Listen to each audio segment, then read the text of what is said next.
for this episode of Kindness Matters. My name is Peyton Davis. I'm the Communications Specialist at Cat Depot. And my name is Andy Antonik, and I'm the Development Specialist here at Cat Depot. Cat Depot is your resource for rescue, adoption, and education. Kindness Matters is a show that explores animal kindness through humane education and meets some of the animal welfare experts in our community. For more information on how you too can make kindness matters, please visit us on our website, catdepot.org. In this episode of Kindness Matters, we are going to talk about all things kitten. Kitten season has officially started, and while this may sound like a cute, fluffy slice of heaven for cat lovers, it can actually be a very difficult time for animal shelters. In this episode, we also meet with several Cat Depot staff members about adopting a kitten, what you can do to help kittens if you find them outside, and what it's like to foster these adorable babies. Kitten season can be a difficult time, but with your support, we can continue to help hundreds of kittens every year. You can support Cat Depot by adopting, donating, volunteering, or even just sharing our story. To find out more about how you can help during kitten season, visit our website, catdepot.org. We all know kittens are absolutely adorable, but did you know that newborn kittens have to be fed every 2 to 3 hours? We are going to start this episode off with some interesting facts about kittens. Have you ever noticed that all kittens have blue eyes? Well, that is not always their final color. It takes time for their eye color to fully develop. Cats' eye colors can range from brown, green, blue, and many shades in between. A cat can also have 2 different colored eyes. This is called heterochromia. While all cats are born with the same color eyes, their noses are very different. Every cat's nose has its own pattern. Like human fingerprints, no 2 cat nose prints are the same. They could technically be used as a form of identification, but I think we can all agree that cats wouldn't sit still for the inking and stamping process. Another fun fact about kittens is that not all kittens from the same litter have to have the same dad. This is called heteropaternal superfecundation. These kittens would be kind of similar to fraternal twins. They would be genetically different, but would be born from the same mother at the same time. However, instead of one father, each kitten could be the product of a different male cat. We all know that kittens are absolutely adorable, but anyone who has fostered these babies also knows they can have sharp nails. That is because during the first month of their lives, a kitten's nails are not retractable. This can help when needing their mother to stimulate milk production. Kittens develop the ability to retract their claws around 4 weeks old. A mother cat's milk is full of nutrients that are vital for a kitten. That is one reason it is so important to try to keep kittens and their mothers together. There are antibodies present in the mother's milk that boost the kitten's immune system and help prevent disease. When a kitten is nursing, you may notice the cutest little ear wiggles. There is a muscular connection between a kitten's head muscles that cause a kitten's ears to wiggle when they have successfully latched on. This is a very important indicator of healthy nursing. A kitten's baby teeth start to come in when they are around 3 weeks old. These baby teeth fall out by the age of 3 to 4 months, which makes room for their adult teeth.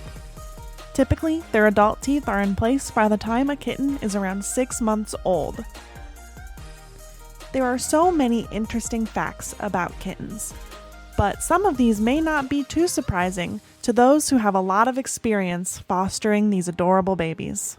Up next, we interview Cat Depot's Shelter Medical Manager, Crystal Smith, where she talks about her passion for and experience with bottle babies.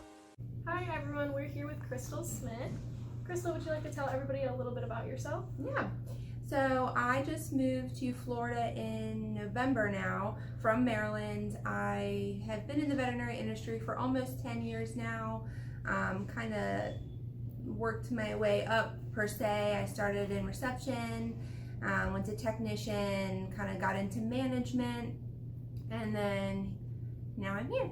I've always kind of wanted to move to Florida, and a big portion of that is because of bottle babies, and in Maryland there's a very small season. It's probably 4 to 5 months, and I know that here that's the same month time span, but it's a lot bigger scale. So I just always have felt I could do more here with what I love to do. So I'm super excited to finally have made the trip. Well, we're glad you're here. Yeah, thanks. Would you tell us a little bit about your position as the shelter medical manager? Yeah, so basically what I do is kind of just the operations of the medical department. You know, I am trying to facilitate training with my new staff and trying to learn what everyone's passions are, seeing what they want to learn, come up with learning programs for them, teaching them the best ways to care for these animals, and basically just trying to give as much of my knowledge that I have to them, and working really closely with our doctor, Dr. Morales, to work to the standards that she's put in place as well. So I pretty much just make sure everything, the flow is going, and yeah. What would be your favorite part about your job? Well, probably the hard ones, you know, whether it's a hard case in a behavior sense or a hard case in a really sick cat, or just, you know, bottle babies, seeing them start out so small and get to a point of being adoptable. Just, it sounds kind of cliche, but the success stories and just being a part of something so important. Yeah, absolutely. Yeah. You talked a little bit about the neonates. We know you kind of specialize in those tiny babies. Will you Yeah. explain a little bit about your experience with that? Yeah, so my first job in the veterinary world ever in Maryland was in an emergency hospital, and I imagine it's probably fairly similar here. A lot of neonates are brought to the emergency hospital because people don't really know what to do. They find them, the best thing they can think of is find somewhere to take them, especially overnight if they find them and, you know, the shelters and humane societies aren't open. So we would get tons of them, and unfortunately there's not a lot of people that know what to do with neonates, and they're a pretty underserved population, pretty close up to, you know, with senior cats as well. So I just kind of did my best starting there to learn about them, and there's very little documented medicine about neonates, unfortunately. So a lot of it is, you know, learning as you go, doing extensive research, and even Google research. You know, we have these veterinary forums and they're great and all, but, you know, some of the best people to look at and go to are just fosters and people that have been doing this for a long time, like Kitten Lady. Everyone knows who Hannah Shaw is. I mean, she's been a huge inspiration for me in my life. So yeah, I'm very passionate about neonates, and I don't even know how many I've raised at this point, but they're challenging and it's very fun for me. That's awesome. What would be some advice you would give to somebody if they found kittens outside? So first thing I would do is kind of assess the kittens. If you think that they are in any way unhealthy, they are really sick, or, you know, in distress in any way, you know, if they're in the blaring sun, you know, you might do something to put a little bit of shade over them, but then unless they're in dire need of help, I would leave them. I know it feels wrong and it doesn't feel, you know, like you're doing the right thing, but mama most of the time is, you know, going to get food for herself so that she can feed the babies, or, you know, she's watching you and you can't see her and she's just waiting for, you know, you to leave her babies. The best thing for kittens is going to be with their mom. So, you know, that moms have really important nutrients that help their immune systems as they grow, and if they don't get those, you know, they can have a really hard time with their immune systems. So I typically tell people, you know, if it's in your front yard, you can't really, you know, leave your house, but try not to stare at the area for an extended period of time. Give it a good 12 hours, like I said, unless you see any concerns, you know, to let mama come back and give her the space to come back. You can even, if you wanted help, set up a little, you know, outdoor area for her, and maybe she'll decide to go into that. But the best thing, unless you can trap mama and babies, is to leave them. Absolutely. What would be one of your favorite kitten stories, bottle baby stories, just something fun that you've had so many of them, so is there anything you'd like to share? My favorite, probably fun one. I've had a lot of challenging ones over the years, and those have been fun for me in the sense of just learning. And it's always just great to, come to find a new bottle baby and see some challenges and be like, yes, I've done this. But my funnest one ever is I had actually a puppy who I still own. His name is Omar. Come in, and a 1-day-old kitten come in. They were both they were probably a few days old each, and they were both pretty sick. Not in such a concerning way that I was worried about anything communicable or getting each other sick. They just had a rough go of it.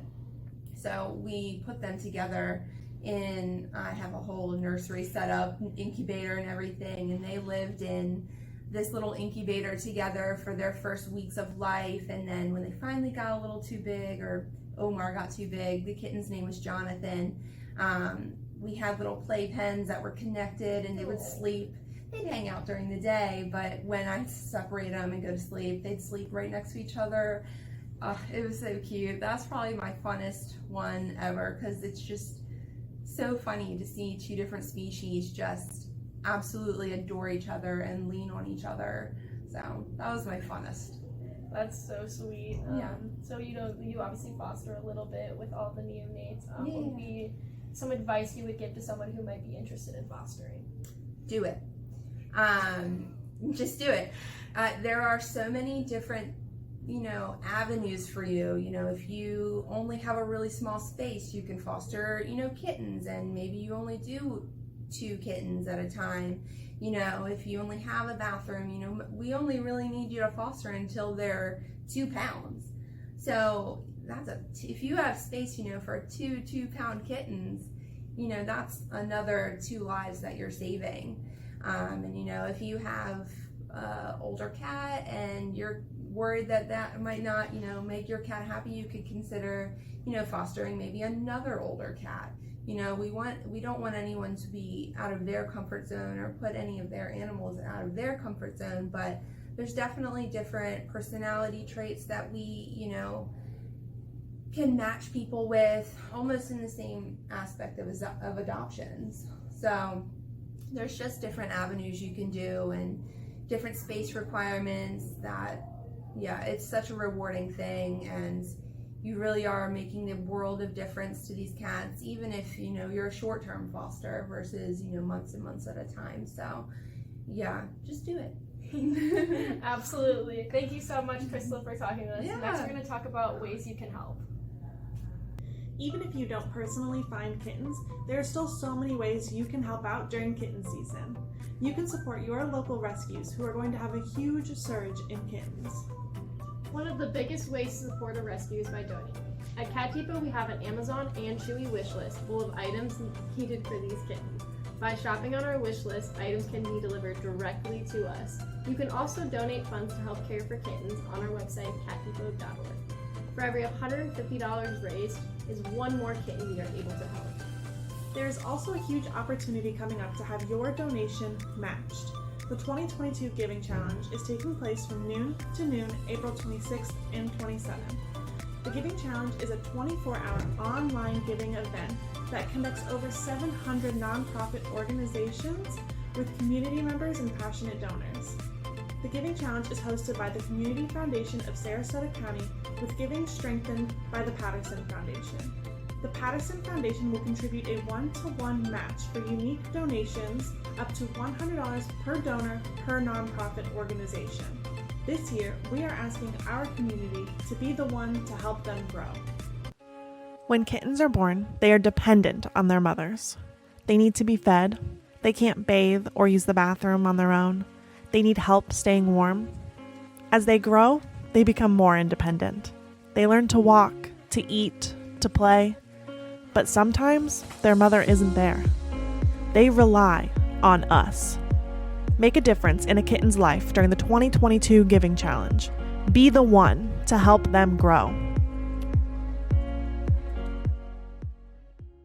The Giving Challenge has acted as a catalyst for connection, and it will continue to do so once again during the 2022 Giving Challenge.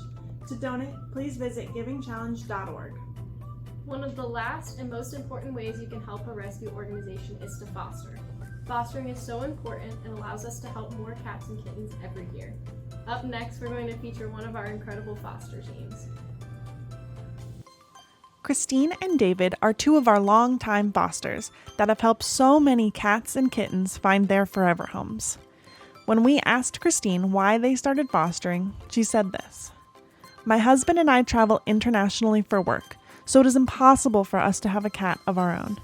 We started fostering for the Cat Depot about 8 years ago, and it has been an incredible experience, both having the foster kitties and working with the caring staff at Cat Depot.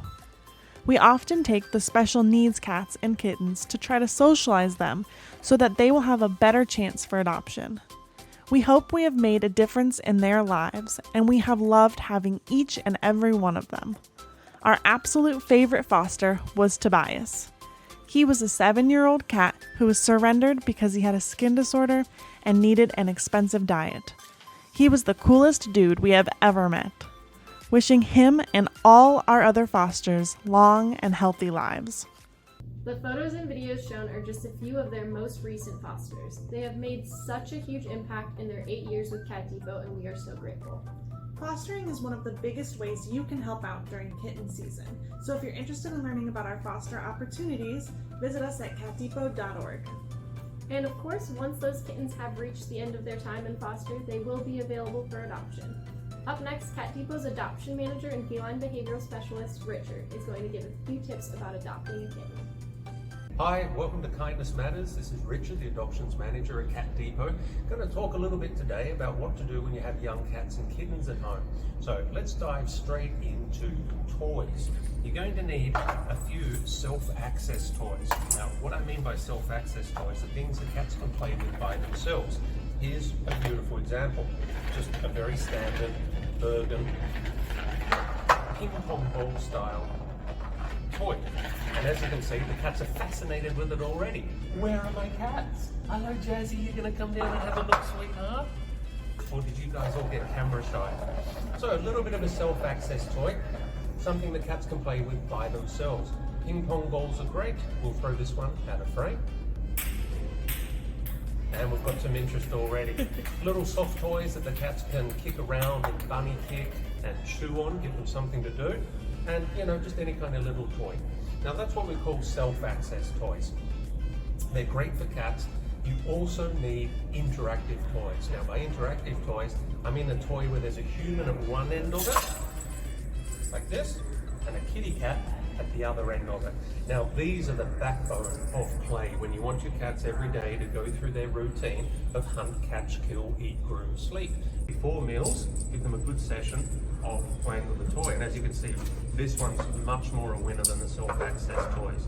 So when you think about exercising your cats, which they do need every single day, these are okay. These are the best, your backbone toys, something interactive. It doesn't have to necessarily be this, any kind of fishing pole style toy, which just means you at one end, a stick, a target, and the cats at the other. What do you think, guys? Is this your favorite today? Now, we also want to kitten-proof your home.